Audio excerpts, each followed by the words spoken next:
Assalamualaikum warahmatullahi wabarakatuh. Perkenalkan, nama saya Zafira Fauzia. Saya nomor absen 30 dari kelas 6B.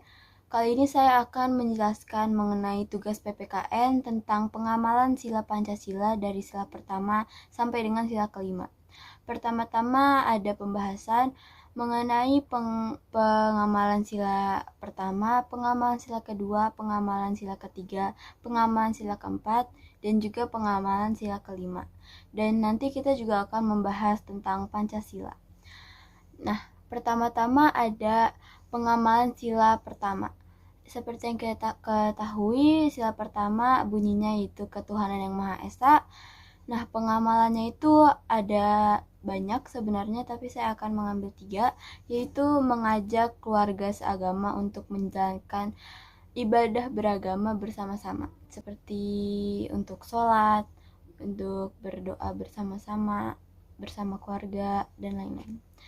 Yang kedua ada mengajak anggota keluarga lain yang seagama untuk menjaga sikap dan belajar bertoleransi. Karena toleransi itu adalah suatu hal yang penting, berguna untuk menciptakan kerukunan antar masyarakat juga. Nah, yang ketiga adalah menghargai masing-masing ibadah keluarga yang mungkin berbeda agama. Di Indonesia memiliki keragaman budaya, bangsa, agama, suku, bahasa, dan lain-lain.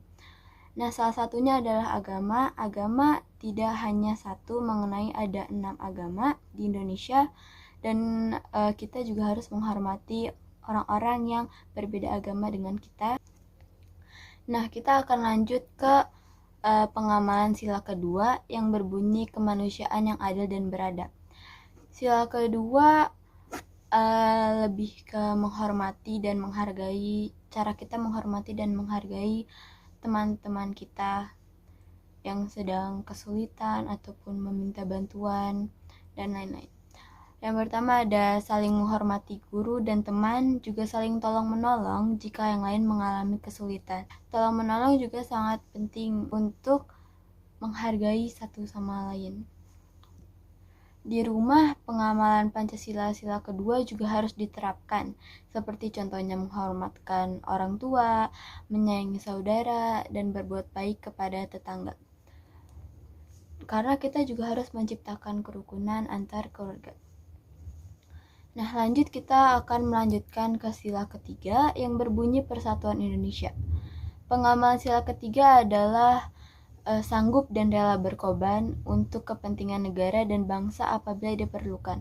Jadi di sini kita juga jangan mementingkan kepentingan sendiri, namun juga untuk kepentingan yang lain seperti negara, bangsa. Kita juga harus membantu dalam hal itu. Nah, yang kedua ada mengembangkan rasa cinta kepada tanah air dan bangsa. Kita harus mengembangkan rasa cinta kita kepada tanah air dan bangsa karena untuk melestarikan budaya leluhur kita dan juga untuk menghormati para pahlawan yang sudah berjuang untuk kemerdekaan Indonesia. Dan setelah itu yang ketiga ada mengembangkan rasa kebanggaan berkebangsaan dan bertanah air Indonesia. Kita juga harus bangga menjadi warga negara Indonesia yang mempunyai banyak pulau, banyak suku, agama, ras, dan lain.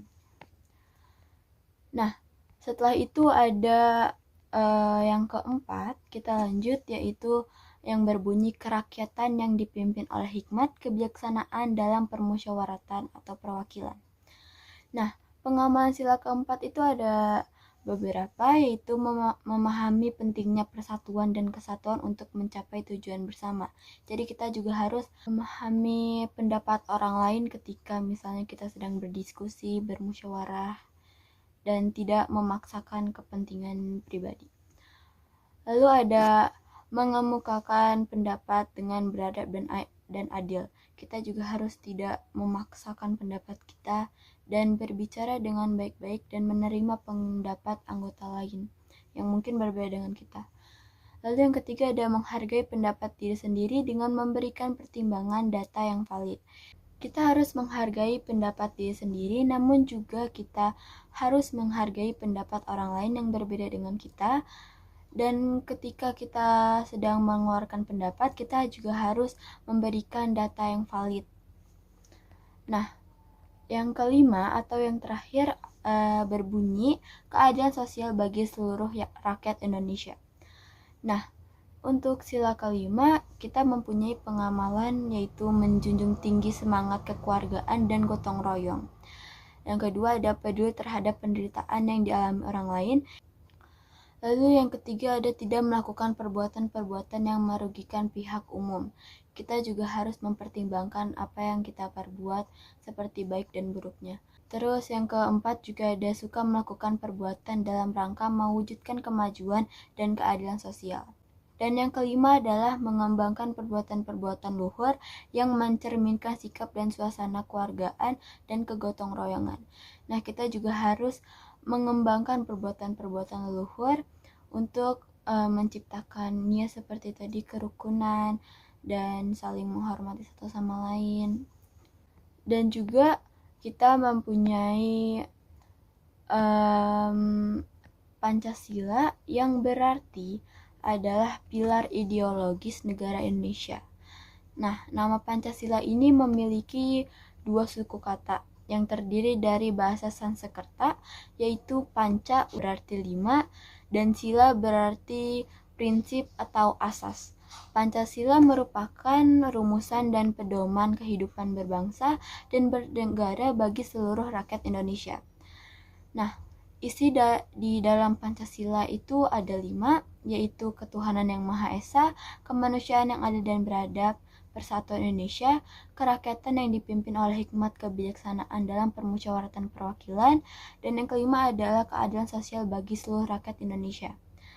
Dan Indonesia mempunyai lambang burung Garuda yang juga memiliki lambang Pancasila dari 1 sampai 5 seperti 1 bintang, 2 rantai, 3 pohon beringin, 4 kepala banteng, dan 5 padi dan kapas. Dan juga di burung Garuda Pancasila itu tertulis tulisan Bhinneka Tunggal Ika yang artinya berbeda-beda tetapi kita tetap satu jua. Segitu dulu presentasi dari saya. Kurang lebihnya saya mohon maaf. Wassalamualaikum warahmatullahi wabarakatuh.